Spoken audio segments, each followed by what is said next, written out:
Ma sœur, et si le plus grand obstacle entre toi et la vie que tu désires n'était pas le manque d'opportunités, mais le manque de discipline? Et si le problème n'était pas que Dieu ne t'a pas donné assez de talent, mais que tu n'as pas encore appris à être constante avec ce que Dieu t'a déjà donné? Beaucoup de femmes prient pour une nouvelle saison. Elles demandent à Dieu d'ouvrir des portes, de transformer leur vie, de leur donner plus. Mais la question que peu de personnes posent est celle-ci. Es-tu prête à gérer ce que tu demandes à Dieu? Parce que la vérité est simple, mais elle est parfois difficile à entendre. La vie que tu veux demandera une version de toi qui n'existe pas encore. Une version plus disciplinée, plus stable, plus engagée. Aujourd'hui, nous allons parler d'un sujet que beaucoup évitent. La paresse face à la discipline.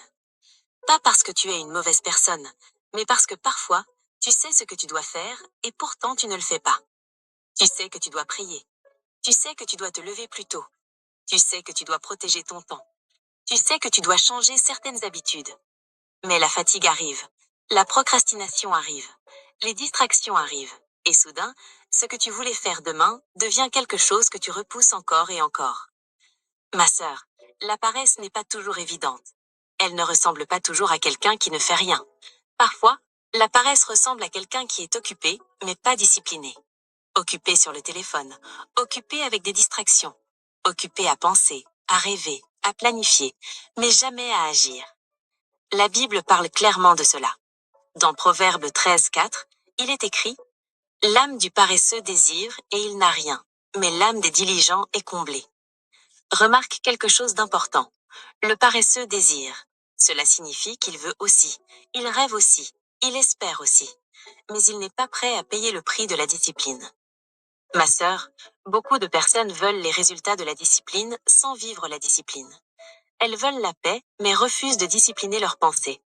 Elles veulent une vie stable, mais refusent de discipliner leurs habitudes. Elles veulent un mariage solide, mais refusent de discipliner leurs émotions. Elles veulent une destinée, mais refusent de discipliner leur temps. La discipline est souvent invisible. Personne n'applaudit la femme qui se réveille tôt pour prier.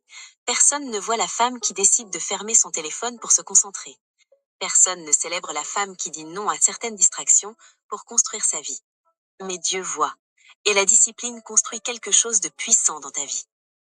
Dans Galates 6:9, la Bible dit « Ne nous lassons pas de faire le bien, car nous moissonnerons au temps convenable si nous ne nous relâchons pas. » Si nous ne nous relâchons pas, voilà le défi. La plupart des gens commencent, peu continuent. Ma sœur, il est facile d'être motivé pendant 3 jours. Il est facile de prier quand tu es inspiré. Il est facile de faire des promesses à Dieu dans un moment émotionnel. Mais la vraie transformation vient de la constance. Et la constance vient de la discipline. La discipline, ce n'est pas faire quelque chose quand tu en as envie. C'est faire ce qui est juste, même quand tu n'en as pas envie. C'est prier quand tu es fatigué. C'est lire la parole même quand tu ne ressens rien. C'est choisir la sagesse quand ton émotion veut autre chose. La Bible parle beaucoup de la paresse. Dans Proverbe 6:6, il est écrit « Va vers la fourmi, paresseux, considère ses voies et deviens sage. » La fourmi est petite, elle n'est pas impressionnante, mais elle est constante. Elle travaille sans supervision, elle se prépare à l'avenir. Ma sœur, la discipline ressemble souvent à cela. Elle n'est pas spectaculaire, elle est simple, mais répétée chaque jour. Et ces petites actions changent une vie entière. Peut-être qu'aujourd'hui tu te reconnais. Peut-être que tu sais que tu dois changer certaines habitudes. Peut-être que tu sais que tu dois discipliner ton temps. Mais quelque chose te retient. Parfois c'est la fatigue, parfois c'est la peur d'échouer, parfois c'est le confort des anciennes habitudes. Mais laisse-moi te dire une vérité importante. Le confort d'aujourd'hui peut créer le regret de demain. La discipline est inconfortable, mais le regret est plus lourd.